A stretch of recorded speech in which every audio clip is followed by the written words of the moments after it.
Our lives are meant to be a river, right? Firm banks, fast-flowing river, like vitality, you could say. And then as opposed to, one could say, the lazy river where you get on an inner tube and you float in a circle. I think a practice that is great for Catholics with respect to work is a very simple one, and that is the morning offering, where you offer the entire day. Scott, you took mine. Sorry, my bad. So let's move into challenges.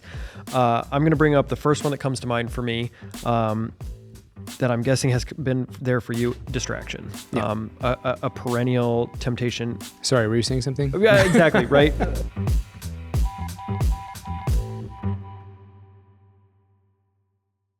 Hello, everyone, and welcome to another episode of Practicing Catholic, where we talk about the often arduous but always fruitful practice of holiness in everyday life. I'm Taylor Kemp. And I'm Dr. Scott Hefelfinger. Scott, it's good to be back. Great to be here with you. We have a great show for you, everybody. Today we are talking about work, something that relates to all of us in one form or another, and we want to talk about, or are going to talk about, how should Catholics approach work? How can we work well? What are some of the common challenges or tensions that we face? So, Scott, let's dive right in, beginning with that first question. How should Catholics approach work? How should we think about it? Yeah, I mean, it's a really important question. And one reason, I think we're sitting here talking about it is we've had the experience, we work at the Augustine Institute. That's right. It's a great place to work. Great place to work. Note it. And we have conversations about work pretty often, which is a lot of fun. And it's not just like the things that we're working on, the projects that we have, but it's sort of, stepping back and saying, okay, we're a Catholic apostolate. We want to do the work thing really well in a Catholic way. And so we have some great conversations. And so it's fun to just sit down and be able to kind of have those conversations on this podcast. How should Catholics think about work? I think most fundamentally, and this is one of those things where it might seem like it goes without saying, but I think we have to say it, that work is a good thing, right? Work is fundamentally a good.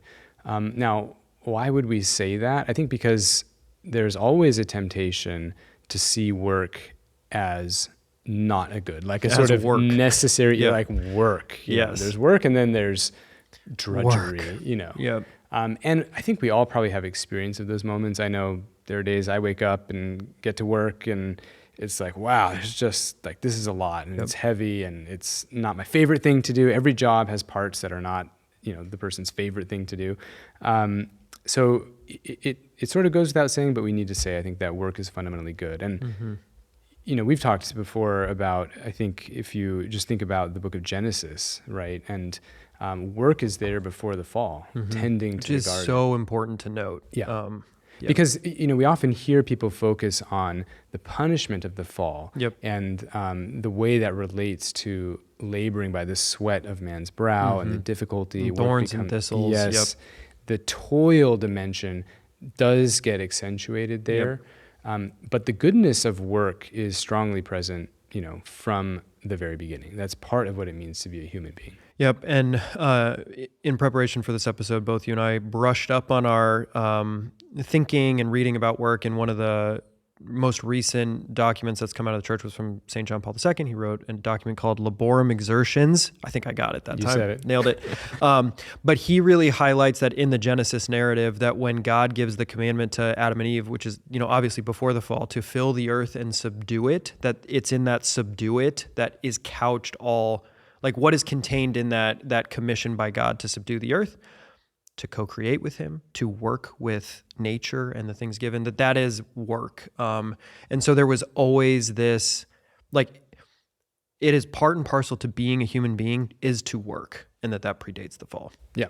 And so, again, this is something that we're probably all familiar with, but I think it bears, being said aloud and kind of dwelt upon. It's a gift. It truly gift, is. Right? And it's a participating with God. God is the creator, and work, broadly understood, is participating with him, working with him to create different things. And that can apply to things, building things, working with the materials of the earth to build. It can be creating ideas with the intellect, which is particularly where we image God.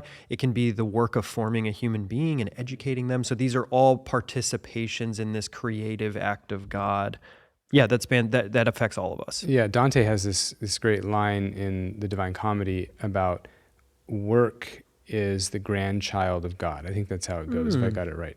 And the thinking there is that creation is God's work, and the product of that work, the kind of preeminent product of that work is in the visible realm is human beings, right?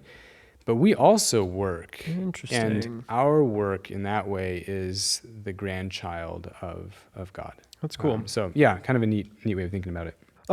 So there was something that struck out to me that others have pulled on about John Paul II's writings about this. And I know this is an area that you've taught before, but there's a lot that can be said, but in its most basic form, there's kind of two components to work. There's the work that we do, which is external to us, and then there's what working does to us, this internal. So we're going to try to talk a little bit about those.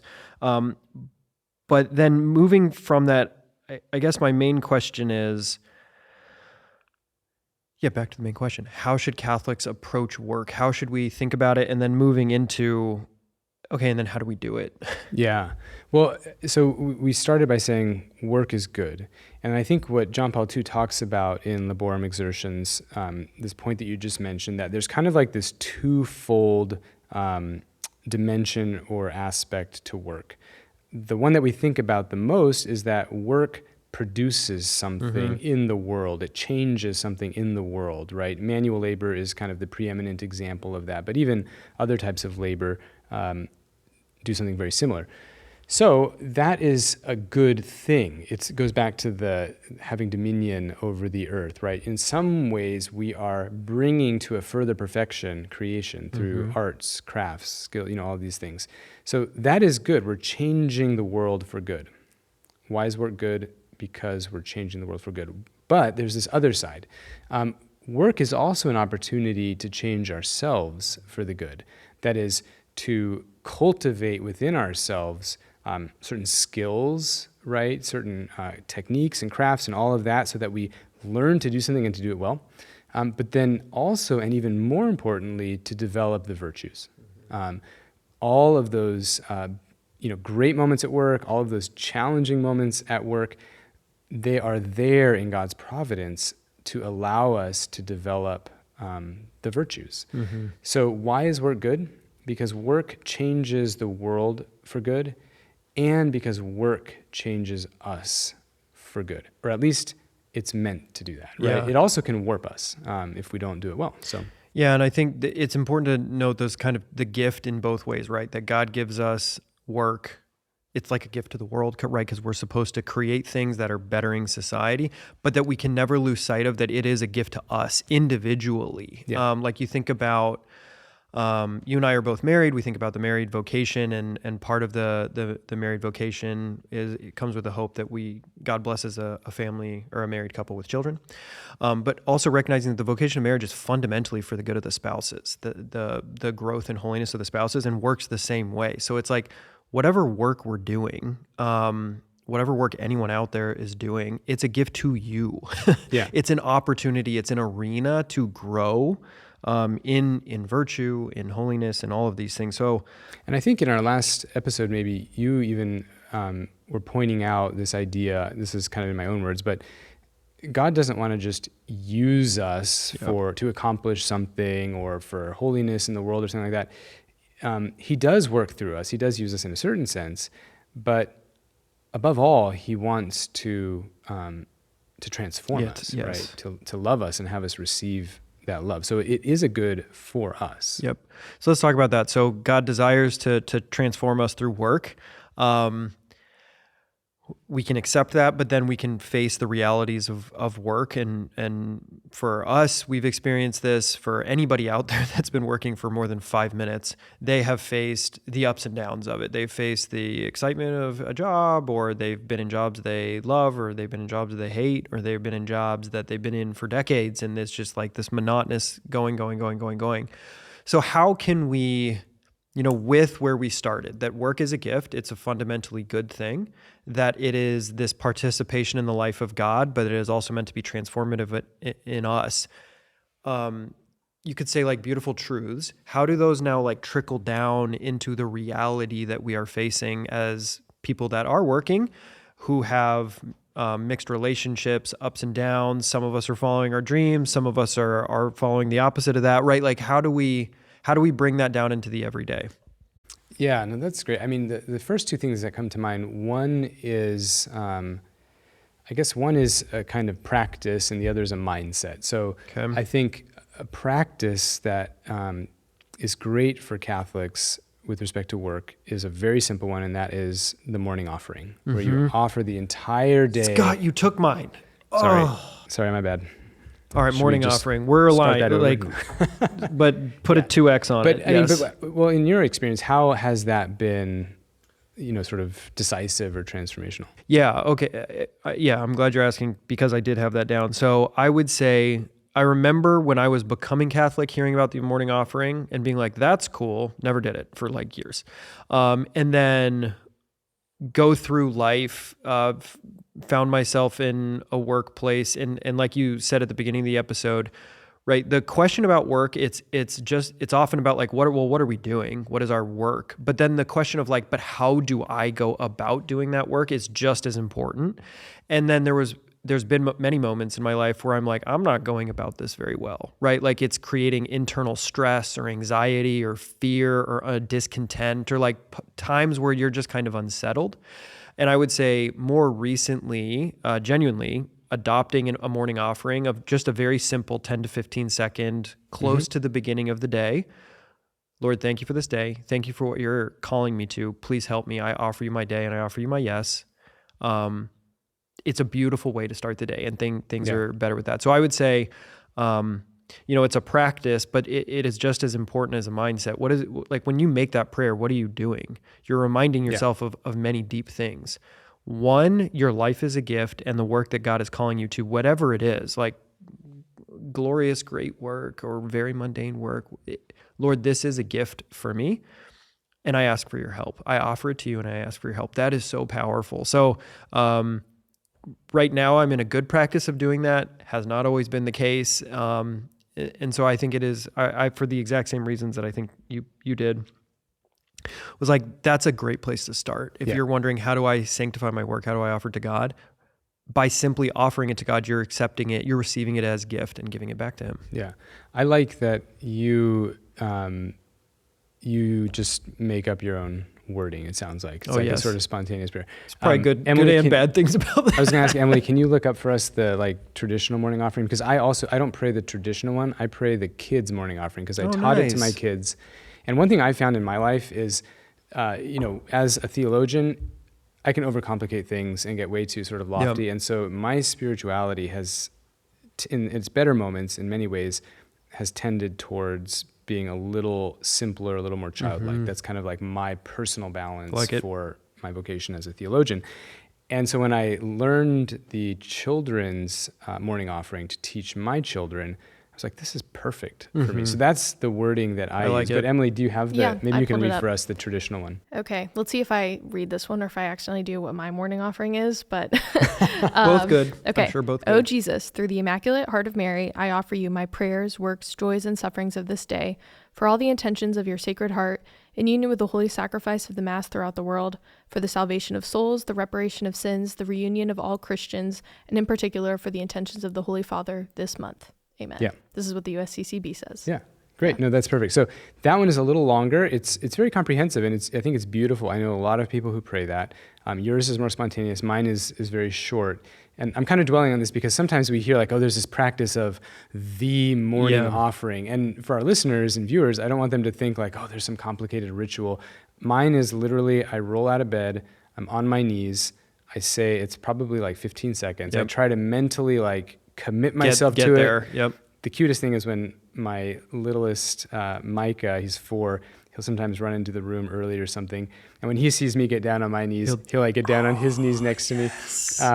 It's super cute. But anyway, mine is like super short, super simple, very childlike. And so I just want to give people a sense that like, don't over-engineer the thing. Like you're just giving your day and your work and your heart to God. Like that's it, right? It doesn't even matter too much how you do that. No, it's true. And it's like the spirit versus the letter thing. The letter of a lot of these prayers is often there to help us. And then it's okay to like make it one's own. And some people prefer to just remain in, but I often, so total tangential. Do you think it's okay for people to write their own prayers? Oh yeah. Okay, good. Yeah, I agree because I do that. The other thing is we have a great prayer app called the Amen app. It has a good morning offering and you can turn it on in the car. A lot of people, that's one of the most popular, favorite prayers on the Amen app is people just wanting to give themselves and their day to the Lord. And, especially part of what we want to do on this show of Practicing Catholic is give people, concrete ways to live out the faith today. To your point about overcomplicating, it is so easy to overcomplicate the faith. And something as powerful as a morning offering, which like you said, it can be 15 seconds and you want to be recollected, but it doesn't have to be perfect. Just making that as a beautiful act of faith that is efficacious, which we know in faith, like it's a beautiful thing to do. And it's actually very simple. It's 15 seconds in the morning. So if anybody out there hasn't done a morning offering, highly recommend. Scott stole my recommendation, but that's okay. Scott, I want to know what your morning offering is, what the kids' one is. I know, can you say it?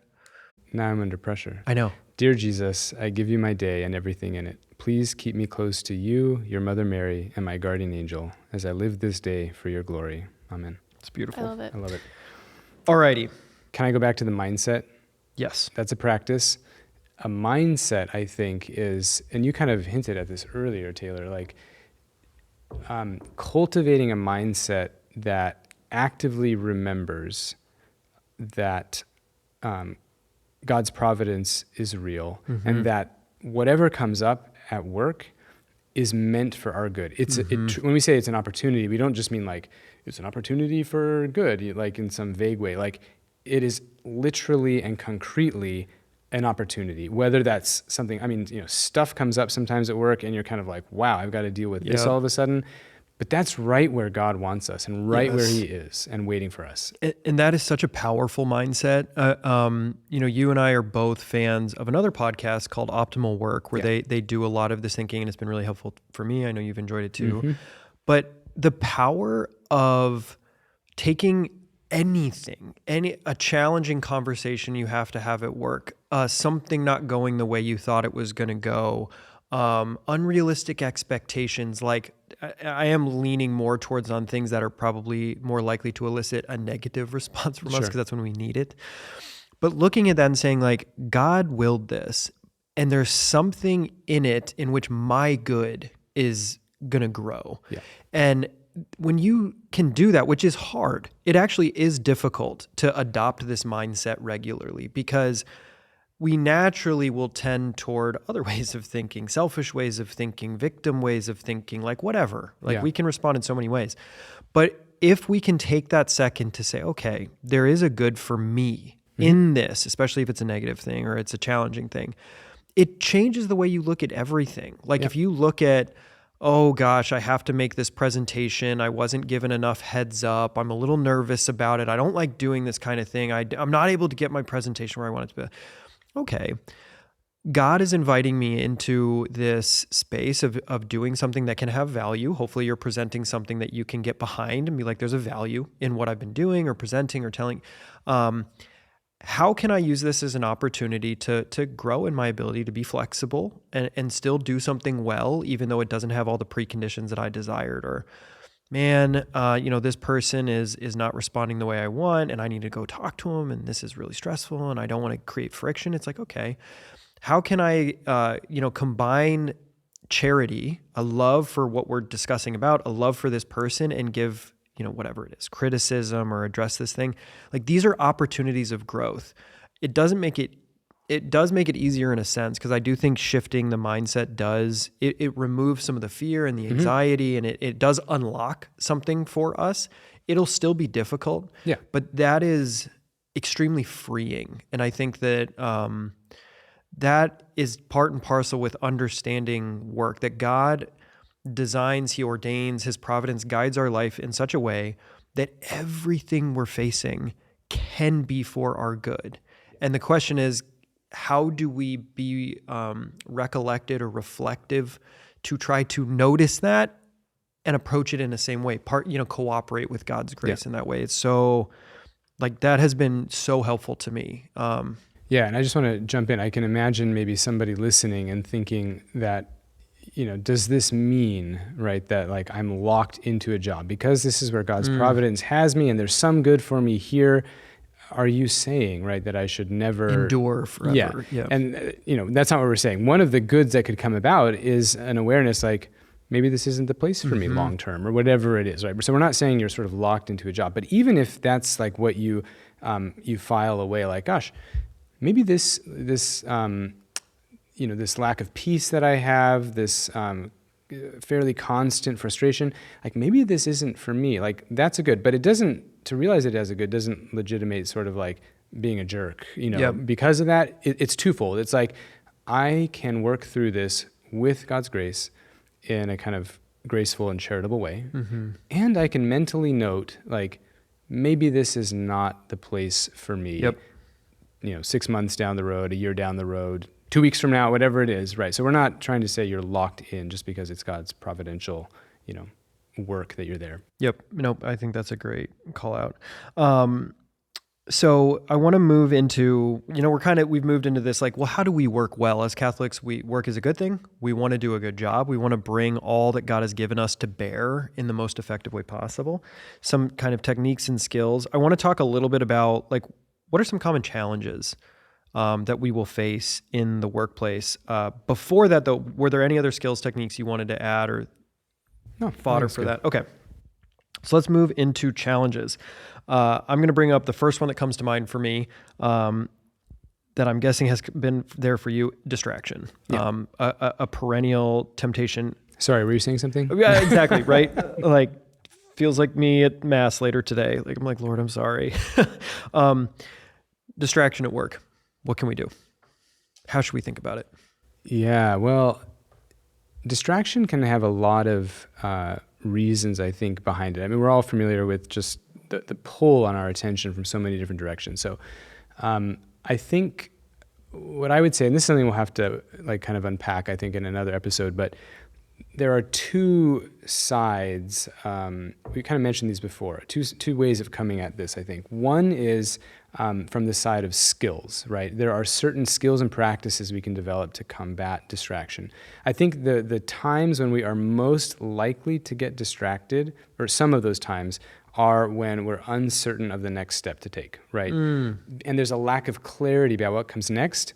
And so in that moment of, not having kind of guardrails or a guiding, light or something, we turn to something that's kind of easy and brings us a quick dopamine hit or whatever it is. So to deliberately cultivate that skill, to seek out, from a mentor, like what does the process for this actually look like? The better we can map out those steps, and it doesn't have to be in a super rigid way, but that reduces the friction of moving through. That's such a great point. I've never thought about that. Okay. Yeah. I didn't realize that I completely agree that a lot of the times when we are most subject to distraction, it is when there's a lack of clarity. Yeah. Because that's so interesting. Yeah. And we're sometimes like spinning our wheels and that's a great. So there are a number of things I think on kind of the skills side, like as we hone the craft of a certain job, and that friction is taken away of moving from step to step. It doesn't make it easy because things are just hard sometimes, but when you have a direction, then you can embrace the hardness and kind of work towards the goal. The other side of it has to do not so much with skills, but with virtues. The things that distract us tend to be things that are pleasurable, right? And so two virtues in particular that I won't go into detail about, but temperance and fortitude are absolutely essential for human living generally to live well. But to avoid distraction, right? Temperance, that's able to restrain our appetite. Restrain is actually too negative. It moderates or properly orders our appetite for pleasurable things. And then fortitude, which gives us endurance in the face of an obstacle. So this goes back to that point when there's an obstacle, like, oh, what's the next step? I feel like I'm spinning my wheels. Fortitude is the virtue that helps us persevere through that obstacle to come out the other side and accomplish the good. So the combination of fortitude and then refining our skills, this is a kind of tried and true method of beginning to overcome distraction. It's not, I think we're all going to be subject to distractions at certain points, but we can dramatically reduce that, I think, by cultivating both these skills and these virtues. Would you mind giving, can you imagine a fictitious example of like temperance where we're facing, how do we moderate our appetites? Can you think of like a practical example of what that would look like for someone at work? Yeah, well, I think because of, if we are tempted to go on social media or something like that, I'm not on social media, so for me, it's different. It's the best. Just remove it. Just remove the temptation. But I'll take that example. I think, there's sort of like the appeal of things that are glittering and look good. You have, good images, interesting things, right? There is an actual like biochemical dopamine source of pleasure, like a short-term pleasure. So temperance is able to say like, sure, there is a good there, there is a pleasure there, but that's not for this moment, right? So save it for, hopefully there's an appointed time where we know like, oh, now's my time to check like whatever it might be. For me, it's often the news. I like to keep up on the news or whatever. Yep. So temperance works in that way to kind of moderate the attraction or the appeal of pleasure from these distracting activities. Or maybe it is something literally pleasurable, like, oh, this is hard, I'm going to go get a snack, right? Now, sometimes a snack can be great, right? I'm not down on snacks, but in fact, I love snacks. Right, but that could also just be a temptation. It could be a good thing, like maybe you're low on energy, right? And you need the snack. So there aren't like simple one and done answers necessarily, but those would be a couple of examples, I think. Yep. Okay, I want to move a little bit into, I tried to put some thought into like, what are some common tensions or temptations that I've faced and that I hope that others have faced too. Is there anything else you wanted to add before we move into that? Oh, there are lots of things, but we'll save it. We have lots of episodes coming up. All right. So here are some things that I think are common tensions or temptations. You haven't heard these yet, so I want to get your reactions on if you agree, and then I have some thoughts on them. So I think something that I have faced that probably everybody has faced because we are human is there's always the temptation at work to serve self rather than God. No, I don't know about anything. I know you don't, but other people do for sure. Emily? I actually didn't hear your question. I'm sorry. Emily! It was like the 0.2 seconds that I wasn't paying attention. Talking quick. Okay. So on distraction. I played that really well. Okay. Thanks for I know that was just for illustrating purposes. Exactly. That was very, very humble of you. I appreciate that. How are you on his You're side? welcome. I don't like the way this dynamic is shaping out. Okay, I was trying to think through what are common things that we face at work, like challenges, temptations, tensions. One of them is serving self rather than God. What I mean by that is, the journey of Christian maturity is really the journey of moving from being self-centered as a child to being self-sacrificial for God first and then for neighbor. But that we always are tempted to this return of serving self. So at work, it's easy to get wrapped up into the comparison game. Like this person has that, or how am I doing in relation to him or her? It's very easy to be worried about, am I going to get a promotion? Am I being seen for my work? My reputation. Am I being whatever? So there's always, and especially for when work in the more traditional sense of where compensation is being exchanged. And I think especially if someone, a man or a woman, is the primary breadwinner in which they're dependent upon that income, it's very easy and subtle to shift from, let's call it an altruistic motive of serving others, serving God and his church, serving the good of society, serving one's employer, to serving self, where you're looking for personal growth isn't the right word, personal progress within one's career for personal aims. Like I have found that is it's very easy. There's, I think, it's a very fine line between pursuit of excellence, which we are certainly called to, right? Yep. As workers, as Catholics. And a fine line between that and, I would say, unhealthy ambition. Yes. Right. And I think what makes it unhealthy is the idolization of self. Yes, right. Where that's right. it's my, progress at the expense of others. I thought of one example that illustrates this temptation to think about ourselves, our reputation, our standing, all these things is, and both of us have some experience with this because we, in leadership roles especially, you have a team, something goes wrong.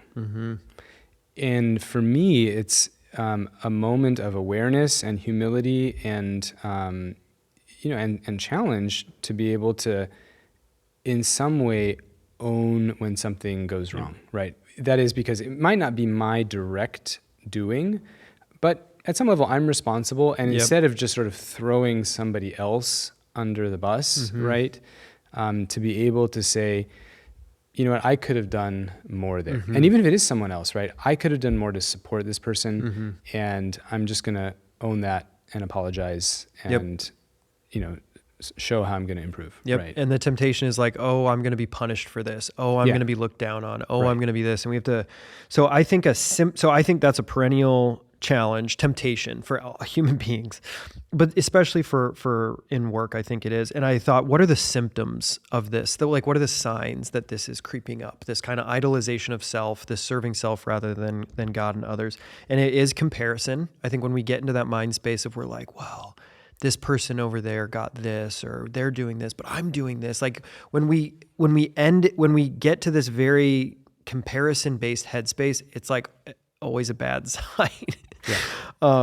So that's a symptom. And then the second is anxiety. Like when you're feeling a little insecure, when when you have this anxiety, it's very easy to be like, I'm going to serve myself. I'm going to make sure that whatever, I'm going to be seen, or I'm going to, put down my colleagues, or I'm going to gossip, or I'm going to elevate myself. And so I think that those are, at least in reflection on myself, those are the two signs of, oh no, I'm not in a great place. I'm not looking to serve in the right way, looking to serve God, my employer, my team, the good of the project. I'm looking to serve myself.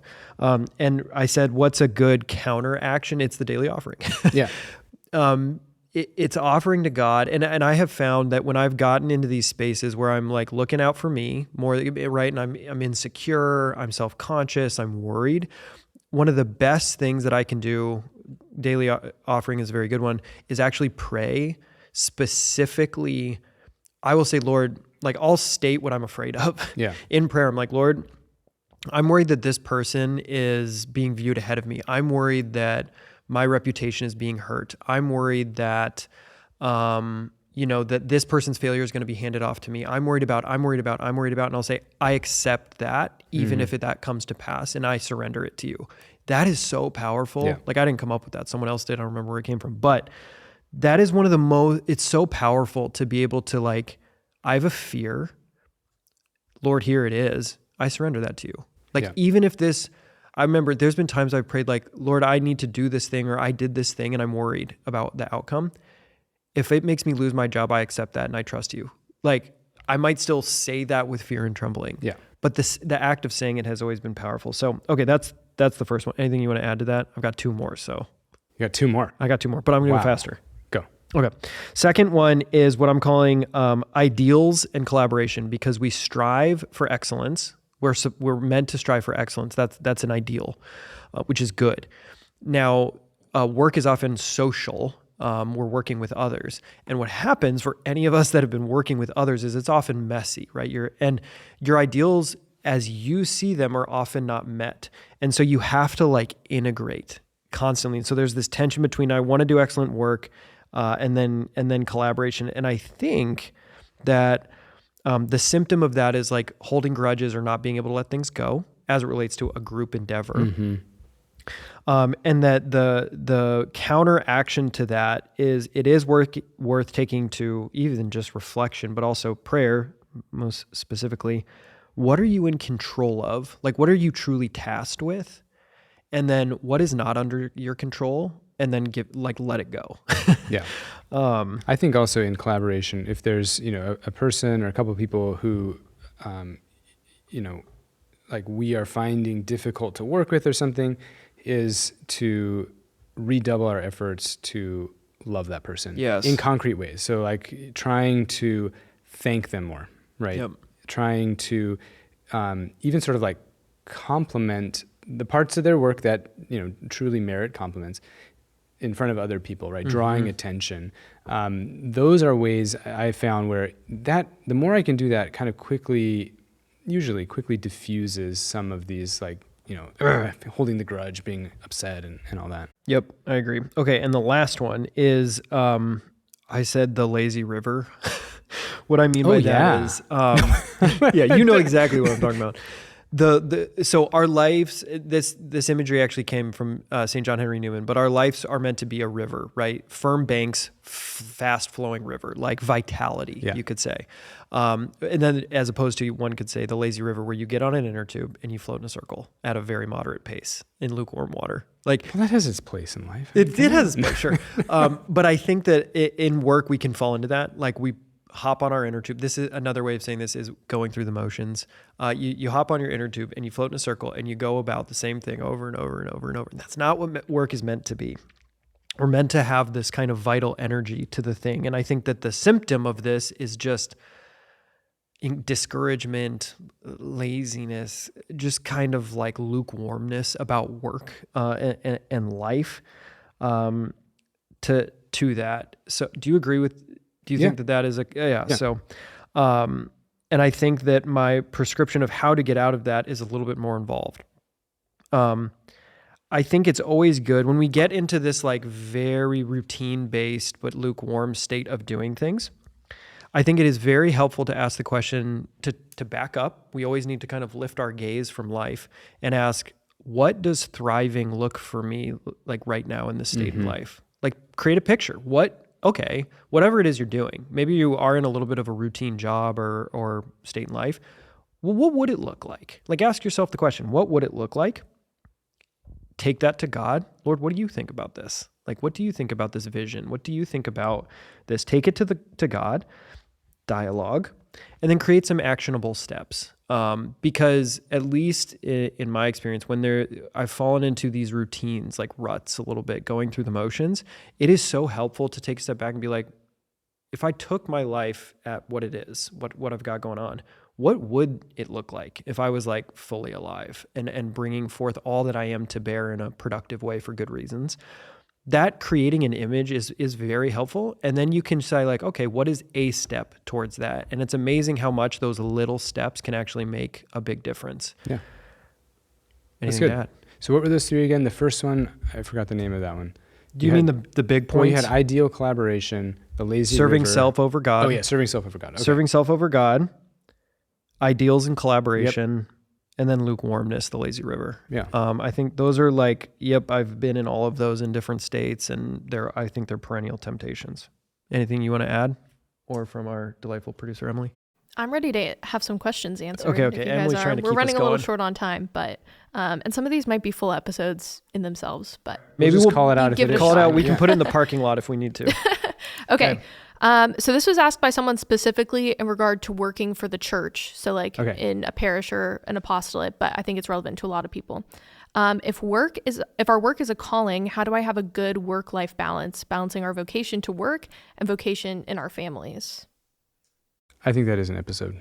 That is an episode. I have one statement though on Let's it. hear it. Let's hear it. Work is in service to for the family Good, question. Work is in service to the family, not the other way around. But I do think that's probably an entire I mean, episode. it does go back. There was a point we were making earlier where I did have the thought it would be good to just sort of qualify. There are matters of justice. So like if we're thinking about career, compensation, and we're thinking about, of course we could think about that in like a very selfish way. Like I just want to go rise up the ladder or whatever, if there is a ladder.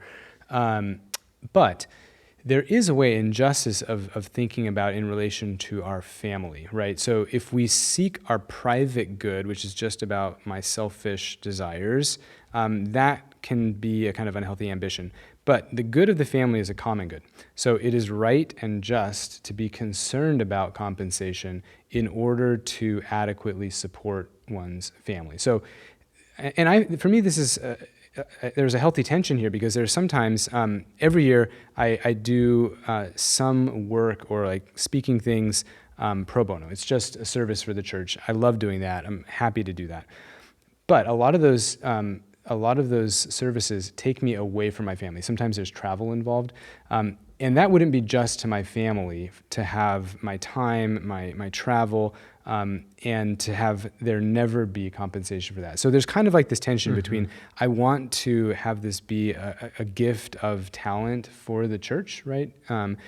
But I also do need to have my family in mind. I can't just sort of forget about them. So keeping that in mind too. Yep. But I do think work-life balance for those working in the church, that would be a good episode. Yeah. Nice.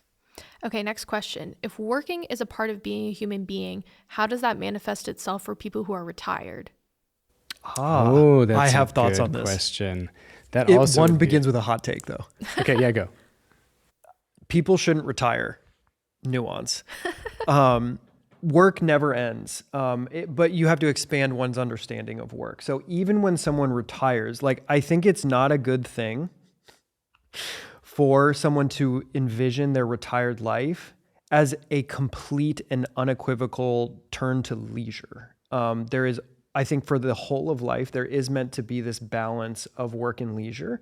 Now, obviously, how that is applied or understood at various ages varies a lot, but I don't think we're ever meant to stop as far as our faculties are able to find ways in which to contribute. Now, that is, once one's retired in the classical sense, that's not often, there's no compensation or monetary change, but like the work of helping with grandkids perhaps, or contributing to one's society in little ways. So the scale and the way it is applied, but I do think, and this is the bit of the hot take, I think that there is this general desire or assumption, understanding within American culture, I don't know about other cultures, this is the culture I know, where it's like you work, you get to retirement, and then you just do nothing but enjoy. And I think that's a not helpful on both sides of the coin, right? Where you shouldn't view this, like, the part of your life as like this kind of sacrifice to the God of work at all expense. Nor do I think when you reach that magical retirement date that you completely flip the script and entirely go to pleasure, enjoyment, and leisure. I think that there's always a balance. So I think even for retired folks, it is, you have something to offer. The way in which that is then expressed, especially as it relates to monetary exchange or the level of involvement, is going to change. But there's, depending on one's faculties, their cognitive ability, their bodily ability, there's always, you have something to offer. Everyone has something to offer in every state in life. And sometimes it's a very, it's a silent witness. It's a work of prayer. It's a work of worship. So that's, yeah. This is going to be fun. I think on this podcast, we're going to have the hot takes and the from Scott's Taylor takes. and the cold takes. Scott's takes or cold takes. The cold take is to basically agree. But I think it's interesting, right? The idea of work, and then sort of, just enjoy. I think that reposes on a kind of a wrong concept of work. Yes, this kind of like right. instrumentalization of work. Like, work is just to get me these financial resources so that I can retire or something like that. If you view work as a good and as actually developing us in the world, if those are goods, you're naturally going to want to have some continuity with those goods in retirement. And it's going to look very different, and it should, right, as one ages and, all these things. But yeah, I think what actually maybe often increases is this dimension of service, right? This work and leisure, but activity in the service of others. There are lots of opportunities for that, I think, in retirement. Awesome. Okay, I have 2 more questions. Okay. The next one, you guys talked a little bit about this with Scott, you doing the morning offering with your kids every morning, but how would you recommend parents teach their children to be good workers and to have a proper mindset about work? Oh, that's a good question. I think it starts in our experience, and I feel like I just should say our oldest is about to turn 15, so we're not sort of through it at all. So this needs to be proven. But in our experience, I think it starts by giving them an appreciation of the work in the household. This is the natural ambiance for family life. It's the natural place to show children that families live together and they work together in the common activities of the house. The challenge is that activity is typically not remunerated activity. There's not like compensation involved. So sometimes, kids start getting interested in money. And what we have found is we have to kind of make a distinction, like some of the work that you do, like, I don't get paid for unloading the dishwasher. It's my joy to serve everybody, right? So you get to have that joy too. And You're welcome. You're welcome. So there's that. But then there can be other things where, and I try to teach them, there are certain things that are really of value to me. And if you can contribute in those areas, I will be happy to pay you something. And that gives them a little bit of a sense of that. So I think a lot of this starts within the home, and then, beginning to transition kids into jobs outside of the home. That's something we're thinking about right now, actually. Yeah. And for us, my kids are a lot younger, so they're not quite really in that space. But what I would say is something that Brittany and I have been trying to do is we do want to instill in our kids like belief. You are good and you have something to offer, and that doing these things is good. So with Agnes, my oldest, is only 5, but giving her small opportunities to serve in the home, unloading the dishwasher, doing her letters, drawing and creating, like, there's a good here, you are good, and you have something to offer. We want to instill in them a belief. God created you with a purpose, and you have specific gifts. And much of the adventure of life is learning how to put those gifts at service. So trying to teach them that, talk that through them as a little bit of a primer. Otherwise, they're just take for little Nice. kids. Okay, last question. This one's more for Taylor than it is for Scott. Aha! Great. No one cares what you Is say. it just to play cornhole at work? Oh my goodness. All right. This is so great because I Maybe have some such hot context. takes, and then Scott's takes will balance it. This one's for you. This is all This you. is a great question. So let's broaden the question out. Is it just to spend part of one's time at work in which they are being paid for a service to do something that is more closely tied to specific leisure? I think that the answer is it can be yes, and obviously it can be abused. But the work environment it's human. It needs to be a human environment, and human beings have many different sides to them. So we're not robots in which one can work, 8 to 5, absolutely just pounding work away with productivity. Our day, because we are human beings, it needs ebbs and flows. You can have intense periods of work, but even modern science tells us that the normal person can attend to, a deep form or cognitively demanding work for about 90 minutes max. And then you do need a little bit of a break. And so I think that it's okay to think about one's day at work with those ebbs and flows and having breaks of various kinds. A coffee break with a friend, going for a walk, playing a game of cornhole. I think it can have a place, and it's not unjust to do so. And then prudence kicks in, and temperance kicks in. One needs to moderate it because it can obviously be abused. I have abused that in getting into intense cornhole games that spanned far too long in the past. So it can be abused, but I do think it can have a place. I think that was all very good and worthwhile, but Emily, my recommendation is to just edit it down so that all it is yes, it's okay. And that, I think we can call that good. Where did the cornhole boards go? For context, we used to have them in the we office did. when we were back in Denver, but I haven't seen This is a them. very relevant question because, everybody, we had cornhole boards at our Denver office. We moved to St. Louis. We don't know where they are. Mystery. Mark Middendorf, who was our old COO, was on campus not too long ago, and he was a great champion of playing cornhole with some of us at work. And so I confronted him and said, "Mark, you stole our cornhole boards." And he said, "I did not. They came here." And I said, "I have not found them." So I don't know. If anyone knows where the cornhole boards are, please. Yes. Send or us if an anyone email. out there wants to send us cornhole boards, we will accept. That's true. So we need to find them. I don't know where they are. Yeah. Okay. Your personal challenge, rapid fire. Whoa, personal challenge. I was so caught up. I'm ready. So if you're you ready. wanna- Go for okay. it. Mine is to pray specifically by name in gratitude for my colleagues, because in thinking about this episode on work and thinking about my role as a leader within our organization, it is so easy to lose sight of the humanity of things and to get wrapped up into project problems and obstacles, and to lose sight of so much of the fundamental joy of working is working together. And so just praying by name for gratitude for my colleagues, and for God's providence for bringing them together as a bit of a combat of seeking to serve self, as a combat to the messiness of collaboration, and as kind of a fuel for we've been brought together for a purpose. Let's move together for that purpose. So this week I'm going to pray by name for my in gratitude for my colleagues. That's a good one.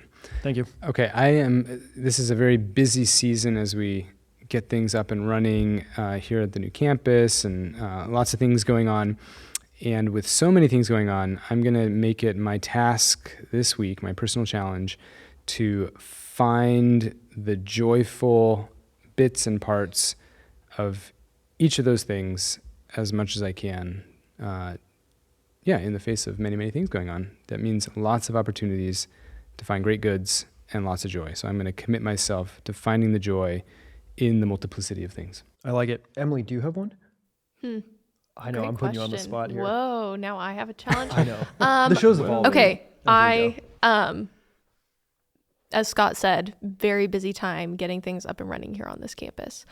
And everybody, Emily Ashman is in preparation for getting married. I So am. please, if you are watching this episode, say a quick Hail Mary Please for her. do. and November her 14th. Pray for me. beloved. Very, very busy season. Lots going on at work, lots going on in life. My challenge for this week is we have a chapel right here on our campus, and my personal challenge will be to spend 10 minutes in the chapel every day to take a break and, to continue to offer those things to the Lord and have him help me sort through all of my problems instead of me thinking I have to sort through all of them myself. I like it. Yeah. We'll hold you to Great. it. Well, thank you everyone for joining us on Practicing Catholic in this episode about work. There's also some other great resources on Formed. We have a What Catholics Believe About Work with Father Nathan Cromley. It's excellent. And we also have a series called The Gospel of Work with Andreas Widmer from CUA. So if you want to go deeper, those are great resources there. Thank you for joining us. We will see you next time.